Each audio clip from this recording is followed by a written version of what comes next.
जय हिंद दोस्तों, कैसे हैं आप सब। आप सभी का स्वागत है इंस्टीट्यूट टू सिलेक्शन 24/7 पर। दोस्तों, आज इस वीडियो में हम लोग बात करने वाले हैं हिस्ट्री।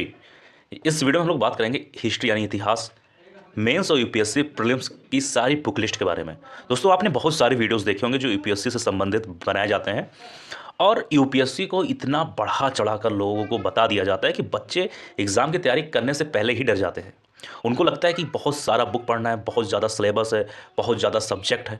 वो एग्ज़ाम की तैयारी करने से पहले उनके अंदर डर आ जाता है और कहीं ना कहीं अपने पूरे एग्ज़ाम की जर्नी में उनको ये डर बना रहता है, क्योंकि आसपास इतना माहौल बना दिया जाता है यूपीएससी से रिलेटेड कि वो एग्ज़ाम की तैयारी करते वक्त और एग्ज़ाम की तैयारी के दौरान बहुत ही ज़्यादा डिप्रेस रहता है। अब दोस्तों, क्या है कि एग्ज़ाम कोई भी हो, चाहे वो आप फिर बड़ा सा बड़ा यूपीएससी हो, छोटे से छोटा कोई भी एग्ज़ाम हो, आप कौन सी बुक पढ़ते हैं ये इंपॉर्टेंट नहीं है, क्योंकि देखिए कंटेंट सभी बुक में लगभग एक ही जैसा होता है। आप उस बुक को किस तरीके से पढ़ते हैं ये इंपॉर्टेंट है, आप उसको रिवीजन किस तरह करते हैं ये इंपॉर्टेंट है। तो दोस्तों, यह वीडियो आपके लिए, अगर आप 2025 में एग्ज़ाम दे रहे हैं, अगर आप 2026 में भी एग्ज़ाम दे रहे हैं या फिर 2024 में एग्ज़ाम दे रहे हैं, तो ये वीडियो आपके लिए है। मैं इस वीडियो में ये बताऊँगा कि आप कौन कौन सा बुक यूज़ कर सकते हैं हिस्ट्री के लिए, आर्ट एंड कल्चर के लिए। हिस्ट्री में कई सारे आते हैं, जैसे world, medieval, ancient, modern, post independence, कई सारी हिस्ट्री आती है। बहुत ही सटीक है, शानदार है दोस्तों। इसको अगर आप लोगों ने फॉलो कर लिया, आराम से आपका हिस्ट्री में बढ़िया नंबर आएगा। तो चलिए शुरू करते हैं इस वीडियो को। अब दोस्तों देखिए, अब हम लोग बात करने वाले हैं कि हिस्ट्री की तैयारी कैसे करें, क्योंकि हिस्ट्री बहुत इंपॉर्टेंट सब्जेक्ट है। इंपॉर्टेंट यूपीएससी प्रीलिम्स में तो है ही, साथ ही साथ मेंस में इसका बहुत इंपॉर्टेंट है। ठीक है, यूपीएससी मेंस, मेंस यानी कि जीएस 1 में। ठीक है, अब इसका तैयारी कहाँ से करें, कैसे करें, इस विषय पर हम लोग बात करने वाले हैं। तो देखो, सबसे पहला आप ये जानो कि हिस्ट्री कितने प्रकार के हैं। ठीक है, हाउ मेनी टाइप्स हिस्ट्री। ठीक है, तो मैं यहाँ लिखता हूँ हिस्ट्री। अब इसको ध्यान से देखना सुनना। ठीक है, एक मिनट जाइए, 1 मिनट। हिस्ट्री, ठीक। हिस्ट्री में पहला आता है एंशिएंट, जो यूपीएससी के लिए इंपॉर्टेंट है। देखिए, इसमें मैं पूरा नहीं लिख पा रहा हूँ क्योंकि पेन थोड़ा सा ख़राब हो चुका है। फिर आता है मिडाइवल। ठीक है, तो इतना लिख रहा हूँ तो ध्यान देना। फिर आएगा आपका मॉडर्न। ठीक, पहले आप ये जानो कि हिस्ट्री कितने प्रकार की हिस्ट्री यूपीएससी में पूछा जाता है। फिर आएगा इंडिपेंडेंस, मतलब पोस्ट वाला, पोस्ट इंडिपेंडेंस। ठीक है, ध्यान देना। फिर है वर्ल्ड हिस्ट्री। समझ में आया? एक मिनट चाहिए। Ancient, medieval, modern, post independence और वर्ल्ड हिस्ट्री। सब में इतना पहले समझ में आया। 1 2 3 4 5, 5 हिस्ट्री हो गया।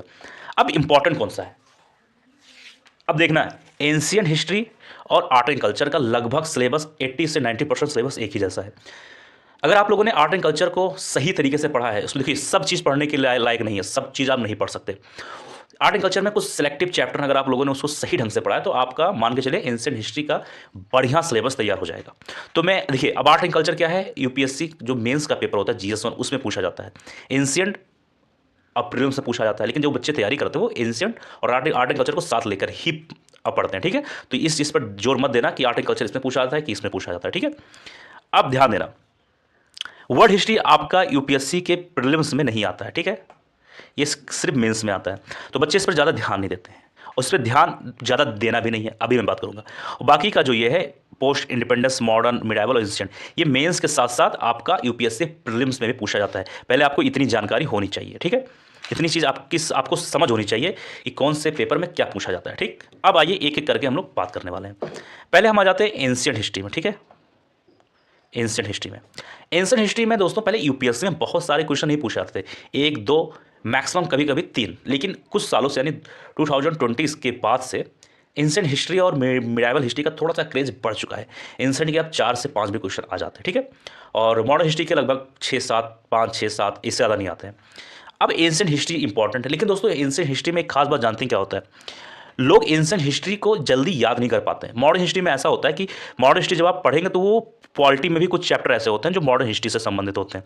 तो लोग क्या करते हैं कि पॉलिटी हुआ और मॉडर्न हिस्ट्री, ये सब हम लोग रेगुलर यूज़ करते हैं। जैसे हम लोग को पता है कुछ चीज़ें महात्मा गांधी जी के बारे में, अप्लासी के बारे में, बक्सर, ब्रिटिश, इन सब के बारे में पता है, डच के बारे में पता है, क्योंकि ये सब हम लोग अक्सर बातें करते हैं और याद करने में, समझने में इजी होता है। तो मॉडर्न हिस्ट्री कितनी भी मोटी बुक है तो हमें पढ़ने में अच्छा भी लगता है, हम लोग बोर नहीं होते हैं। लेकिन एंशिएंट हिस्ट्री एक ऐसा सब्जेक्ट है कि जहाँ पर बच्चे अक्सर बोर हो जाते हैं। इसमें वर्ड बहुत ज़्यादा हार्ड होते हैं, इसमें लैंग्वेज काफ़ी हार्ड होता है और याद करने में तो बहुत ज़्यादा मुश्किल होती है। ठीक है, अब क्या करना है, एंशिएंट हिस्ट्री के लिए कुछ नहीं करना है, ध्यान देना। एंशिएंट हिस्ट्री के लिए सिर्फ आर एस शर्मा ले लो। क्या ले लो? R S Sharma. आप लोग स्क्रीन पर देख रहे होंगे, R S Sharma, class 11th NCERT, पुरानी वाली। अब ये सोच रहे होंगे कि सर ये बातें तो सभी लोगों ने बताया, आपने क्या खास बता दिया। सही बात है भाई, ये बात सभी लोगों ने बताया, मैंने क्या खास बता दिया। आर एस शर्मा आप लोगों ने पढ़ा, ये बहुत बड़ी चीज़ नहीं है। आर एस शर्मा को पढ़ने के बाद आपने क्या प्रैक्टिस किया, ये बड़ी चीज़ है। अब आपने आर एस शर्मा को सही तरीके से एक दो बार अच्छे तरीके से आपने पढ़ा। देखिए, एक बार अगर आप कोई भी बुक पढ़ेंगे तो दूसरी बार पढ़ने में बहुत कम समय लगता है। ये हो गया आर एस शर्मा। ठीक है, मैं इतना लिख रहा हूँ तो समझ जाना, क्योंकि ये पेन सही से चल नहीं रहा है आज। आर एस शर्मा आपने पढ़ा। अब क्या करना है, कम से कम देखिए, जो बच्चा 2025-26 में एग्जाम दे रहा है उसके लिए काफ़ी इंपॉर्टेंट, क्योंकि 2024 वाला जो एग्जाम दे रहा है उसके पास उतना समय नहीं है। ठीक है, तो मैं उसके लिए बना रहा हूँ। देखिए, आप भी फॉलो कर सकते हो, क्योंकि इतना टाइम है आपके पास, भी टाइम बहुत पर्याप्त है, लेकिन 2025-2026 वालों के लिए बहुत ज़्यादा इंपॉर्टेंट है। अब क्या करना है, 10 साल का PYQ, यानी कि 2013 से जाइए और 2023 तक जितने भी PYQ हैं एंशिएंट हिस्ट्री के, उस चीज़ को आपको पढ़ना है। अब इस तरीके से नहीं पढ़ना है, जो ऑप्शंस होते हैं 4 ऑप्शंस, उसमें जो नाम है उस चीज़ को बढ़िया से पढ़ना है, बढ़िया से देखना है। ठीक है, और कुछ नहीं करना है, ऐसा भाग दौड़ कुछ नहीं करना है।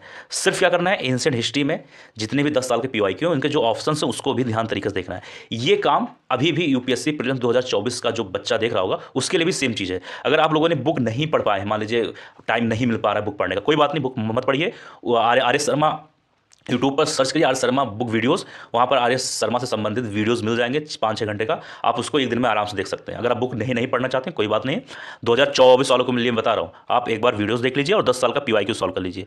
आपका अगर 5 क्वेश्चन आ रहा है तो 4 क्वेश्चन नॉर्मली बहुत आराम से हो जाएगा। ठीक है, लेकिन यहाँ पर मैं बुक पढ़ने के लिए उसको कह रहा हूँ जो अभी 2025 या 26 में एग्जाम देना चाहता है। ठीक है, क्या करना है आपको, 4 साल का PYQ सॉल्व करना है, सिर्फ 4, माफ करिए सॉरी, 10 साल का आपको सॉल्व करना है PYQ, 10 साल का। ठीक है, वो भी ऑप्शन सहित। ठीक है, बस इतना करना है, कुछ भाग दौड़ मत करना, बहुत है। अगर देखिए, अगर आप लोगों ने बुक पढ़ा 1-2 बार ठीक ठाक तरीके से, कुछ इंपॉर्टेंट होता है, कुछ नेम होते हैं, कुछ चीज़ें होती हैं, आपने उसको 2-4 पेज में बढ़िया से नोट कर लिया और PYQ सॉल्व कर लिया बस। क्योंकि 5 क्वेश्चन के लिए आपको इतना भी माथा पच्ची नहीं करना है कि अगला सब्जेक्ट छूट जाए। ठीक है, आप बहुत भी पढ़ लेंगे तब भी 5 में से 5 सवाल नहीं कर सकते हैं, मैक्सिमम 4 क्वेश्चन। ठीक है, तो आपको बस इतना ही पढ़ना है कि आपका 3-4 क्वेश्चन एंशिएंट में हो जाए।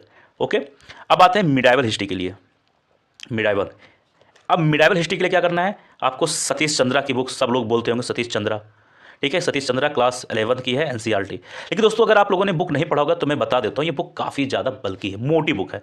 अब बच्चे अक्सर इसमें बोर हो जाते हैं, कुछ नहीं करना है। देखिए, बुक पढ़ने का शौक है तो पढ़ लो, लेकिन काफ़ी बल्कि बुक है। ठीक है, इस चीज़ ध्यान देना। सतीश चंद्रा मैं बार बार कह रहा हूँ, इच्छा है, इंटरेस्ट है बुक पढ़ने का, अगर समय ज़्यादा है आपके पास, 2026 में एग्जाम देना चाहते हैं तो पढ़ सकते हो, लेकिन अगर नहीं भी पढ़ोगे तो कुछ भी बिगड़ने वाला नहीं है। ऐसा मैं क्यों बोल रहा हूँ, सतीश चंद्रा इतनी मोटी बुक अगर आप पढ़ोगे उसमें से 2-3-4 क्वेश्चन ही आने वाले हैं, 3 क्वेश्चन ही आने वाले हैं, कोई मतलब नहीं है। आपको 10 ईयर का लेना है PYQ, सिर्फ 10 ईयर का PYQ। ठीक है, 10 ईयर का PYQ लेना है 2013 से लेकर 2023 तक। ठीक है, सिर्फ 10 ईयर का PYQ लेना है। उसको जैसा मैंने बताया ऑप्शन सही सबको सॉल्व करना है। ठीक है, ऑप्शन को देखो, उसमें जो ऑप्शन लिखा होता है ना उसको भी सही तरीके से पढ़ा करो, उसके बारे में जानने की कोशिश किया करो। बस 10 साल का अगर आप बढ़िया सॉल्व कर लेते हो आपके लिए इनफ है। लेकिन अगर आप चाहते हो थोड़ा और पढ़ लिया जाए, थोड़ा और पढ़ लिया जाए, तो कुछ मत करना। UPPCS मैं बोल दे रहा हूँ, UPPCS। ठीक है, यहाँ पर जाना, इसके 4-5-6 साल 10 साल जितना समय आपको लगता है, इंटरेस्ट है, इसका भी आप PYQ सॉल्व कर लेना। बस कुछ पढ़ने की जरूरत नहीं है, माथा पच्ची कुछ करने की जरूरत नहीं है, दौड़ भाग करने की जरूरत नहीं है। अगर 3 से 4 सवाल आता है नॉर्मली आराम से हंसते खेलते कर लोगे आप। ठीक है, एंशिएंट हो गया, मिडाइवल हो गया, तो मैं मिडाइवल के लिए कह रहा हूँ, सतीश चंद्रा पे भागने की जरूरत नहीं है। मॉडर्न हिस्ट्री आ जाइए। मॉडर्न हिस्ट्री के लिए ओनली 1 बुक, स्पेक्ट्रम। सब लोग कहते हैं, मैं भी कहता हूँ स्पेक्ट्रम अगर आप लोगों ने पढ़ लिया तो स्पेक्ट्रम पढ़ने के बाद आपको मॉडर्न हिस्ट्री तो कवर ही होगा, साथ ही साथ आपका पोस्ट इंडिपेंडेंस भी कवर हो जाएगा। ठीक है, ठीक, पोस्ट इंडिपेंडेंस भी कवर हो जाएगा। ठीक, तो मॉडर्न हिस्ट्री के लिए स्पेक्ट्रम बहुत अच्छी बुक मानी जाती है। लेकिन अगर आप लोग के पास समय थोड़ा सा और कुछ अच्छा पढ़ना चाहते हो, सोचते हो कि और अच्छा क्यों ना पढ़ लिया जाए, बुक पढ़ने का इंटरेस्ट है, तो आप, मैंने बार बार कह रहा हूँ, तो यहाँ जो वर्ड यूज़ कर रहा हूँ ना, तो आप क्लास 12th की बिपिन चंद्रा को पढ़ सकते हो। तो मैं बोल रहा हूँ, बाकी कोई मतलब नहीं है फालतू NCERT। जो लोग बोलते हैं कि NCERT पढ़ लो, ये कुछ नहीं। देखो, हर NCERT बुक बार बार पढ़ने कोई मतलब नहीं है। ठीक है, NCERT की बुक सबसे बेस्ट मानी जाती है ज्योग्राफी की, साइंस की कुछ बुक। ठीक है, ये सब बुक जो काफ़ी इंपॉर्टेंट होती है। हिस्ट्री अगर आप लोगों ने 1-2 बार पढ़ लिया है तो बस बहुत है। अब मिडाइवल हिस्ट्री के लिए 3-4 क्वेश्चन के लिए आपको 200-250-300 पेज की बुक नहीं पढ़नी है, स्मार्ट वर्क भी करना है थोड़ा सा, क्योंकि अगर आप ऐसे करते रहेंगे तो 5-6 साल 8 साल बीत जाएगा, एग्जाम नहीं क्वालिफाई होगा। ठीक है, तो स्पेक्ट्रम को आपको ध्यान देना है, इसमें आपको पोस्ट इंडिपेंडेंस और साथ ही साथ मॉडर्न हिस्ट्री मिल जाएगा। अब मेंस की बात करें, अब मॉडर्न हिस्ट्री में मेंस क्या स्पेक्ट्रम एकदम काफ़ी है उसको, तो देखो मेंस के लिए क्या करना है, स्पेक्ट्रम तो पढ़ना ही पढ़ना है आपको।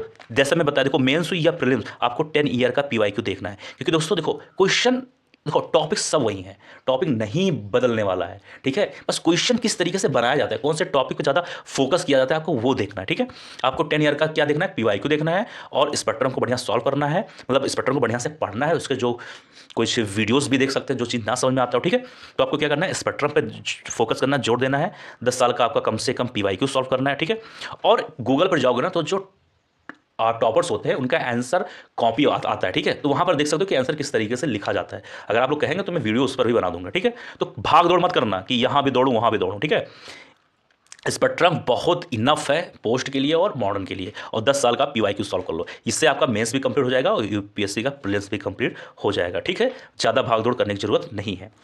अब आ जाते हैं, बात करते हैं हम लोग, ये हो गया मॉडर्न, मिडाइवल, एंशिएंट। अब बात करते हैं वर्ड हिस्ट्री।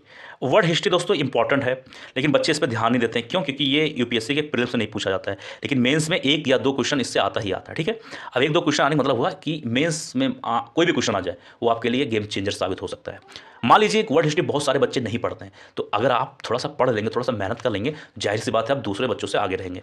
आपको क्या करना है, कुछ मत करो, कुछ भी मत करो, 10 ईयर का आप ले लो पीवाईक्यू, 10 ईयर का पीवाईक्यू बढ़िया सॉल्व कर लो, बढ़िया से सॉल्व कर लो कि क्वेश्चन किस तरीके से पूछा जाता है, इसमें क्या कुछ करंट अपडेट से भी क्वेश्चन जोड़ा जाता है या नहीं। सिर्फ 10 साल का पीवाईक्यू सॉल्व कर लो, कुछ मत करो। मैं गारंटी लेता हूँ 80-90% सिलेबस आपका हिस्ट्री का वैसे ही कंप्लीट हो जाएगा, वर्ल्ड हिस्ट्री का, और बाकी बचा 10-15%। तब जब आप 10 साल का क्वेश्चन को सॉल्व कर लोगे तो आपको आइडिया हो जाएगा कि मैं अपना कंटेंट कहाँ से चुराऊँ। ठीक है, तो वर्ल्ड हिस्ट्री के लिए सिर्फ इतना करना है। मैं बहुत चुनिंदा चीज़ बता रहा हूँ, शायद ही कोई बताएगा इस तरीके से। सब अपना कोर्स बेचेंगे, सब कहेंगे ये पढ़ डालो, ये कोर्स ले लो, कुछ नहीं करना है। ठीक है, यूपीएससी को इतना बड़ा मत बनाओ। यूपीएससी का सिर्फ एक ही मतलब है कि हार्ड वर्क के साथ स्मार्ट वर्क होना चाहिए।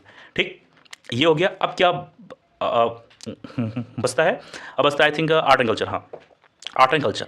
अब आर्ट एंड कल्चर देखो क्या है, आर्ट एंड कल्चर इंपॉर्टेंट है, इंपॉर्टेंट है for prelims and for mains. ठीक है, तो मेंस जहाँ आ जाता है जानते हैं गेम चेंजर हो जाता है। अब आपको आर्ट, यहाँ लिख देता हूँ ASC, जान जाना आर्ट एंड कल्चर लिखा। ठीक है, आर्ट एंड कल्चर क्या करना है, क्लास 11 की जो बुक है, सबको पता है क्लास 11 की बुक है। ठीक है, पार्ट 1 आर्ट एंड कल्चर के बेस्ट है, उसको आप अच्छे से पढ़ सकते हो। नितिन सिंघानिया साहब का बुक ले आइए। ठीक है, नितिन सिंघानिया, हाँ नितिन सिंघानिया, एक मिनट, हाँ ठीक है, नितिन सिंघानिया साहब का बुक ले आइए, न्यू एडिशन। उसमें से कुछ सिलेक्टिव चैप्टर पढ़ना है, मैं आपको बता दूंगा अगले वीडियो में। कुछ सिलेक्टिव चैप्टर पढ़ना है, यानी आगे से कुछ ही सिलेक्टिव चैप्टर पढ़ना है, जैसे बुद्धाज के बारे में, जैन टेम्पल के बारे में, मुश्किल से 5 से 6 चैप्टर पढ़ना है, उसमें सब नहीं पढ़ना है।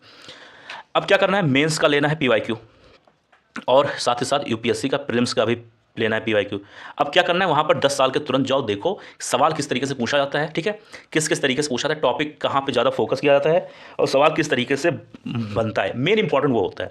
उसके बाद में अगर आप सिर्फ थोड़ा सा NCERT क्लास 11 पढ़ लें, और नितिन सिंघानिया की बस कुछ चैप्टर, 4-5 चैप्टर, बहुत आसान नितिन सिंघानिया पढ़ना, एक दिन में आप 5 चैप्टर आराम से पढ़ सकते हो, क्योंकि उसमें दोस्तों लैंग्वेज बहुत ही ज़्यादा ईजी है। क्या करना है, 10 ईयर का आपको लेना है पीवाईक्यू, यूपीएससी प्रीलिम्स और मेंस, उसको सॉल्व करते रहो, बस सॉल्व करते रहो, आपका नॉर्मली एग्जाम क्लियर हो जाएगा। एग्जाम नहीं क्लियर होगा, रैंक डिसाइड हो सकता है आपका। तो मैं बार बार कहता हूँ कि ज़्यादा भाग दौड़ करने की जरूरत नहीं है। World history, art and culture and medieval, ये सब तो इतना इजी है ना, इसमें सिर्फ आपका पीवाईक्यू का गेम है। ठीक है, तो बस इतना कुछ करना है, ज़्यादा भाग दौड़ नहीं करना है। 2-4 बुक्स हैं, यानी मॉडर्न हिस्ट्री की, एंशिएंट की 2 हो गई, और आर्ट एंड कल्चर की मैंने बस यही 3-4 बुक बताई है। ठीक है, बस इतना ही पढ़ लो, बहुत ज़्यादा है। ठीक है, कुछ भाग दौड़ करने की जरूरत नहीं है, आपका सिलेक्शन के साथ साथ रैंक भी डिसाइड हो जाएगा। ठीक है दोस्तों, तो आई होप वीडियो पसंद आई होगी, और इस वीडियो को शेयर भी कर दो, खुद मत देखा करो, शेयर भी किया करो। मिलते हैं किसी और वीडियो में। जय हिंद, जय भारत।